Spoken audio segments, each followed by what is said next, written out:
오늘은 잠자는 동안에도 돈을 벌 수 있는 방법 중 하나인 전자책에 대해서 알려드리고자 합니다. 워렌 버핏이 남긴 명언이 있죠. 잠자는 동안에도 돈을 벌 방법을 찾아내지 못한다면 당신은 죽을 때까지 일을 해야 할 것이다. 그래서 저는 주식 투자나 명상 음악 만들기와 같은 잠을 자는 시간에도 돈을 벌 수 있는 고민을 정말 많이 하고 실행했습니다. 그런데 주식 투자는 바로 현금화가 되지 않기 때문에 자면서 현금을 벌 수 있는 방법에 대해서 계속 고민하게 되었습니다. 그러다가 알게 된 것이 바로 전자책 쓰기인데요. 오늘은 제가 유튜브나 블로그, 책을 읽고 알게 된 전자책 쓰는 방법을 공유드리고자 합니다. 앞으로 제가 공부한 이 방법을 가지고 전자책을 쓰고 판매하는 과정을 담아보겠습니다. 우리가 하는 큰 착각 중 하나는 책이라는 것은 작가나 어느 한 분야에 뛰어난 전문가가 쓰는 것을 책이라고 생각을 하는데요. 시대가 많이 변했습니다. 누구나 지식을 판매할 수 있고 누구나 작가가 될 수 있는 시대입니다. 컴퓨터만 있다면 전자책을 바로 쓸 수 있고 인터넷만 된다면 누구나 판매할 수 있습니다. 여기서 가장 중요한 포인트가 있죠. 어떤 주제로 전자책을 쓸 것이냐. 이게 가장 중요한 부분인 것 같아요. 전자책도 전자책 나름이지 어느 정도 가치가 있어야 하니까요.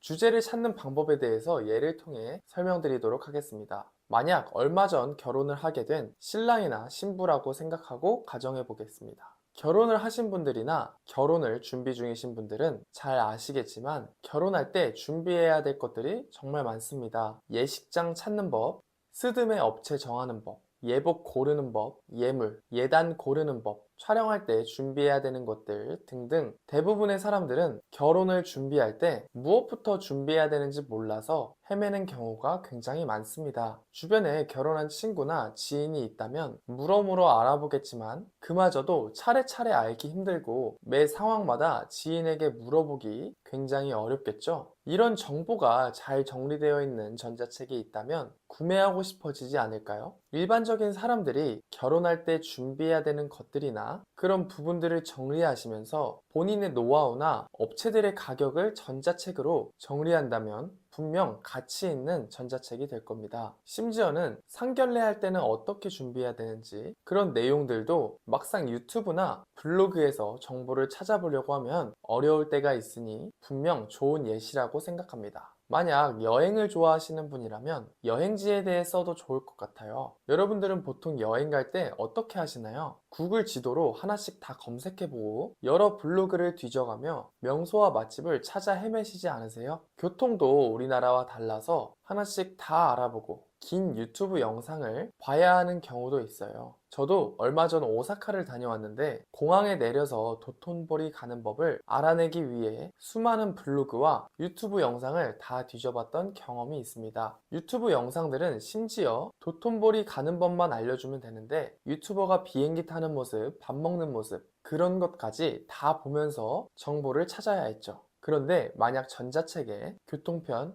맛집, 명소 등 잘 정리되어 있다면 정말 좋겠죠? 꽤 유용한 전자책이 될 것 같지 않으세요? 그리고 저희 아버지는 바둑을 정말 좋아하세요. 바둑은 젊은 사람들한테 조금 어려운 게임이고 요즘엔 어르신들도 배우고 싶은데 배울 수 있는 곳이 마땅히 없잖아요. 바둑 두는 법을 전자책으로 만들어도 괜찮을 것 같아요. 제가 이렇게 예시를 드린 이유는 여러분들도 분명 여러분들이 살아온 경험이나 노하우를 바탕으로 글을 쓰고자 한다면 주제가 적어도 2개에서 3개 정도는 충분히 찾으실 수 있을 거예요. 제가 말씀드린 예시들도 일상적인 일들이거나 남들이 다 하는 그런 일들이잖아요. 분명 찾으실 수 있을 겁니다. 그리고 추천드리고 싶은 방법 중 하나는 크몬과 같은 전자책을 판매하는 사이트에 직접 들어가 보시는 것을 추천드립니다. 일종의 시장조사 같은 개념인데요. 다른 사람들은 어떠한 지식을 바탕으로 전자책을 팔고 있는지 등을 파악하여 나의 지식으로 혹은 노하우로도 가능할지 파악해 보는 겁니다. 후반부에도 말씀을 드릴 거지만 만약 하나의 주제라도 찾았다면 일단 해보세요. 근데 이런 생각 드시죠? 내가 쓴 책이 팔리겠어? 이미 시중에 많잖아. 다들 다 알고 있는 지식일 텐데. 스마트 스토어 강의가 나온 지 몇 년이 지난 지금도 잘 팔리고 있는 강의 중 하나이고, 영어 같은 언어나 엑셀 같은 실무 강의들도 계속해서 강의나 전자책들이 출판되고 현재도 잘 팔리고 있습니다. 이유가 뭘까요? 지식에도 흐름이 있는 것 같아요. 인간은 계속해서 새로운 지식을 습득하길 원하고, 최근에 나온 지식일수록 더 유용한 정보라고 판단하는 것 같아요. 그래서 같은 분야여도 새로운 강의나 교육, 그리고 도서가 나오는 것이 아닐까, 그리고 여전히 판매가 많이 이루어지는 게 아닐까 싶습니다. 물론 그렇다 보니 우리가 작성하는 전자책도 좋은 지식이라는 것을 어필하기 위해서 조금은 신경을 쓰셔야겠죠. 이제 주제를 정하셨다면 목차를 정하셔야 합니다. 목차는 가장 기본이 되는 책의 구성을 정하는 것이기 때문에 가장 중요한 단계입니다. 아까 예를 들었던 결혼 준비에 대해서 말해보자면, 예식장 찾는 법, 스드메 업체 정하는 법, 예복 고르는 법 등등 결혼의 시작부터 끝까지 순서대로 나열을 해보세요. 그리고 거기서 만약 조금 더 세분화를 한다면 2-1, 2-2 이런 식으로 목차를 추가해 주시면 됩니다. 스드메 업체 정하는 법이 목차의 챕터 2라면 2-1은 스튜디오 고르는 법이 될 수도 있고, 2-4가 메이크업 업체를 가장 마지막에 골라야 하는 이유 같은 게 될 수 있겠죠. 그리고 순서에 넣지 못한 부분이 있다면 맨 끝부분에 추가 꿀팁이라고 목차를 만들어서 정리를 해야겠다는 계획을 세우는 것도 좋을 것 같아요. 그리고 그 주제에 맞게 하나씩 글을 작성해 나가면 됩니다. 생각보다 쉽죠? 그리고 만약 이 영상을 보시면서 머릿속으로 나만의 목차를 그려보신 분들이 계신다면 이런 생각도 하셨을 거예요. 아, 같은 지식이어도 다르구나 라는 걸요. 같은 정보나 지식이어도 그 정보의 내용까지는 같을 수 없습니다. 사람마다 느끼는 것이 다르고 알고 있는 노하우가 다르기 때문이죠. 주제와 목차까지 정하셨다면 이제 워드나 한글, 노션이나 구글 독스를 켜서 쭉쭉 적어 내려가시면 됩니다. 참고로 노션이나 구글 스프레드를 이용해서 전자책을 작성하시면 구매자에게 링크만 공유해주면 되기 때문에 전자책 내용을 수정하기에 편리하다는 장점이 있습니다. 전자책 분량 기준은 플랫폼마다 가이드가 다르긴 한데, 크몽을 기준으로 글자 크기 12폰트, 줄 간격 1.5, 레이아웃 기본이며, 전자책을 세로로 쓸 경우에는 A4 용지 기준 최소 20페이지,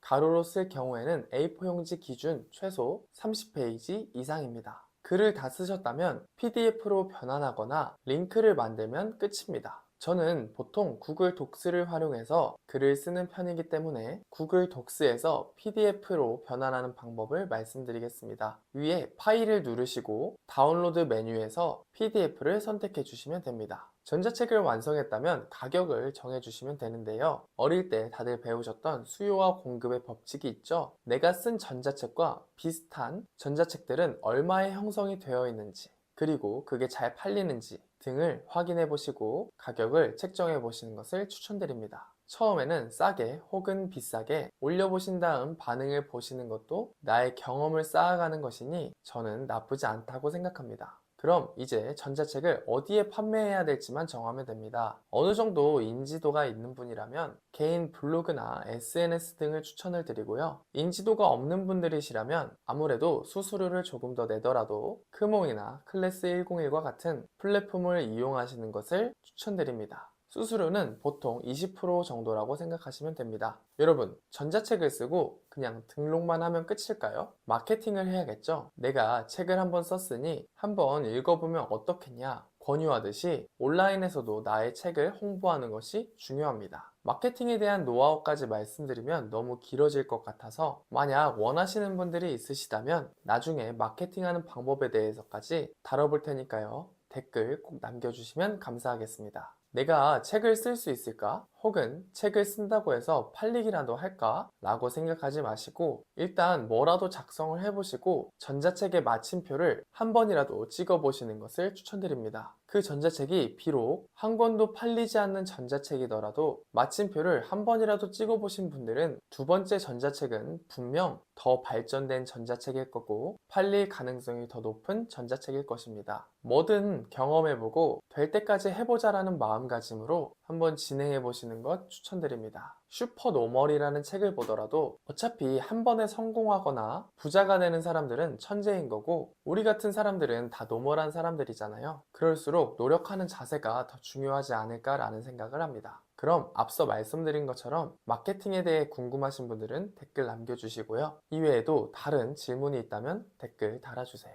다음번에도 더 좋은 내용으로 찾아뵙겠습니다.